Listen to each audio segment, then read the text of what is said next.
If we're gonna stick to our food budget, creating a weekly menu and a grocery list that we can stick to and that can be helpful for us and our family to get the nourishment that we need is essential. Planning is the key part of keeping ourselves on the budget, but menu planning and grocery list making is hard. And so I want to talk about some ideas to help us get through that difficult task and even make it an enjoyable part of our food system routine so that we can get the menu planned out and the grocery list made in less than 15 minutes.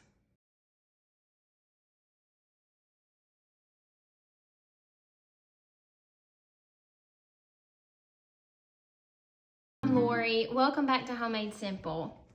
So in the past, menu making for the week was something that took me an hour.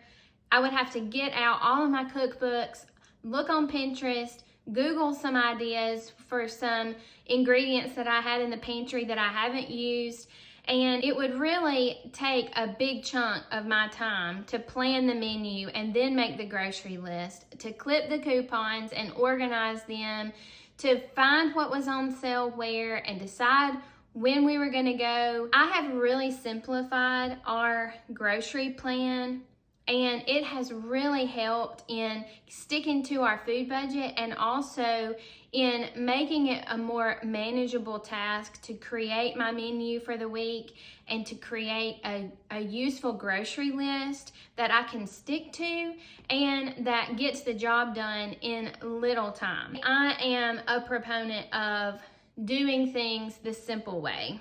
Now, not everything that I do is simple or easy. I do things the hard way sometimes, to my detriment a lot of times. But menu planning does not have to be one of those things. Now, sometimes we want to have a fancy meal, but if we're not having a special occasion, there's no reason to make menu planning something that we dread or something that takes forever.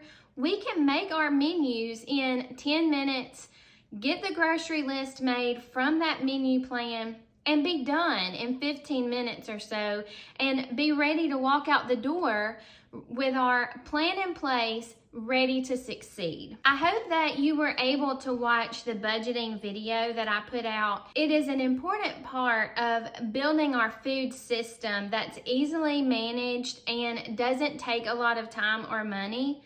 So if you haven't been able to download the master plan, I hope that you will find the link below, go and download that master plan or create your own so that you have a template to create your master menu. The master menu is going to be the list of meals that you're going to choose from week by week. So in my master plan, I have 20 dinner options and 10 breakfast and 10 lunch options. I wanted to keep that simple, so these are easy meals that I know that I can make simply. It's easy on the budget. I didn't put anything like roast or something expensive because the prices of things are really increasing, and I needed to keep things nutritious but also affordable. So in my plan, I have a lot of meals that I know my family will eat and they will get the nourishment that they need, but it's not something that is extravagant or fancy. They're just simple, quick, easy to make meals.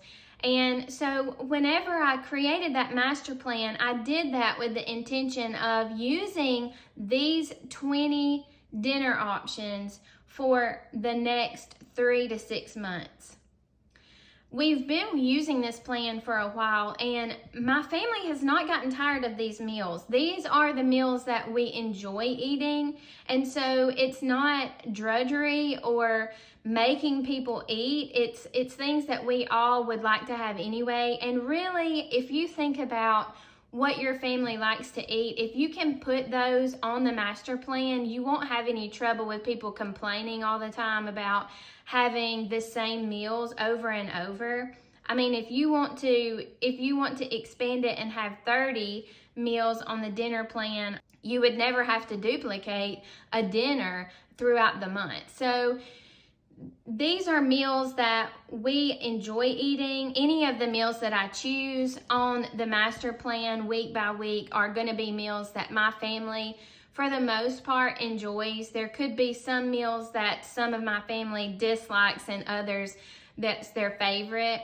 But for the most part, I've not really gotten any complaints of, Mom, I'm tired of eating this. Mom, why do we always have this meal? So I've been able to rotate it enough to keep everybody satisfied and not feel like they're eating leftovers all the time. So this is my master plan. All of my meals are listed down at the bottom. So whenever I begin to make my menu, I'll take a highlighter and I will highlight the meals that we decide to eat during this particular week.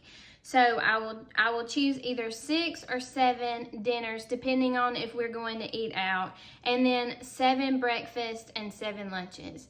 Now, honestly, a lot of times the kids don't pay attention to the breakfast and lunch options, but planning for the breakfast and lunches gives me an idea of the things that I need to make sure that we have here, just in case we run out of something else. I know that it may not be the kids' first choice, but they have something they can eat for breakfast and lunch. So I don't really care if people stick to the breakfast and lunch meals that I have chosen.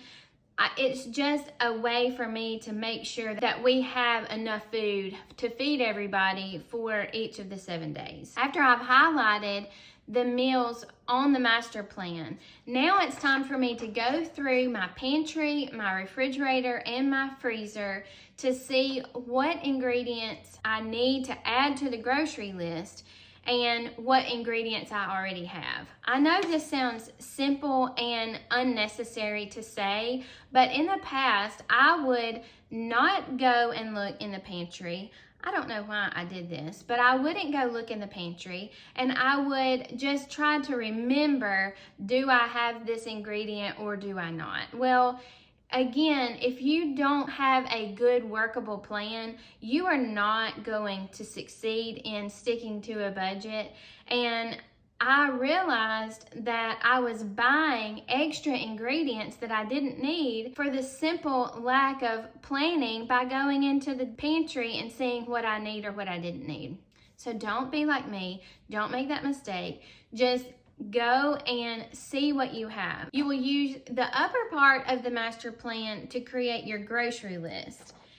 And it's really self-explanatory. What I normally do is go through mentally preparing each of the meals that I have chosen, and I try to make sure that I have each ingredient that I'm going to need. And when I come across an ingredient that I know I don't have, or I'm not sure if I have, I will get up, go check, and then I will come back and write that item down. I try to be very detailed as I am sort of mentally preparing the meals on my menu so that I don't forget something that's important but easily forgotten. So for example, if we're having chili, I want to remember that we like to have sour cream and cheese on the top of our chili, and we will want cornbread, so I'll need those ingredients as well. It's easy to forget an item if you're not being very focused as you make your grocery list, so this is probably unneeded, but this is just a reminder to try to remember all of the ingredients as you are making your grocery list. After you've made your grocery list, you're ready to go to the store. So normally I can be finished with my menu and my grocery list in 15 minutes. Now, an additional thing that I like to do but is not necessary is I like to keep a dry erase board in my pantry, and I will write down the menu for the week. The reason that I do this is to remind myself what I have planned, and also to tell all of the rest of the family what I have planned, so that I don't have to answer the question, what's for supper, 5 or 6 times in a day. Also on that dry erase board, I leave room for a running grocery list. So things that we run out of every day during the week, we can put on that grocery list on the dry erase board, and then I can put it into the master plan whenever I'm creating the grocery list to go to the store, and that way we don't run out of things and have to make extra trips. And finally, I would just encourage you to think about when you go to the grocery store. There's just a couple of things I try to keep in mind. Don't go when you're starving. If you are hungry, eat you a granola bar or a piece of fruit before you go in so that you are not throwing things into the buggy that are not on your list.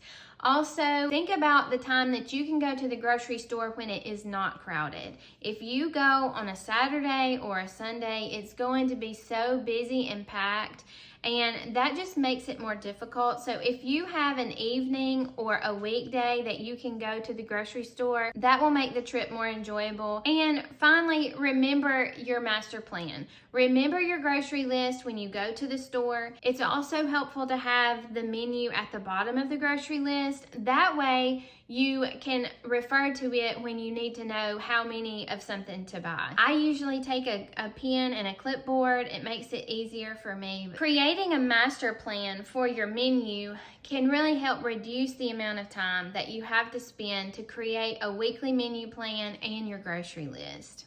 I hope that this has helped you in some way. Leave all of your menu ideas down in the comments. I need all the help I can get to fill in my master plan with simple, easy recipes. I would love for you to share those with us down below. I also hope that you will subscribe to the channel so you'll be notified when new content is added. I hope you'll be patient with me as I'm creating these videos. I'm learning a lot, and I know at the beginning is not the best quality, but please be patient and I'm gonna get better and better, I'm sure. I plan to upload new videos every Friday. I hope you'll join me next time. The next planned video is going to be a grocery shop video, so you can come along with me and maybe some of the kids while we go and do our grocery shopping for the week as I use my master plan and show you some tips and tricks and some of my favorite ingredients to buy for our family. I hope that you'll come back then. I love you. I hope you have a wonderful week, and I will see you next time.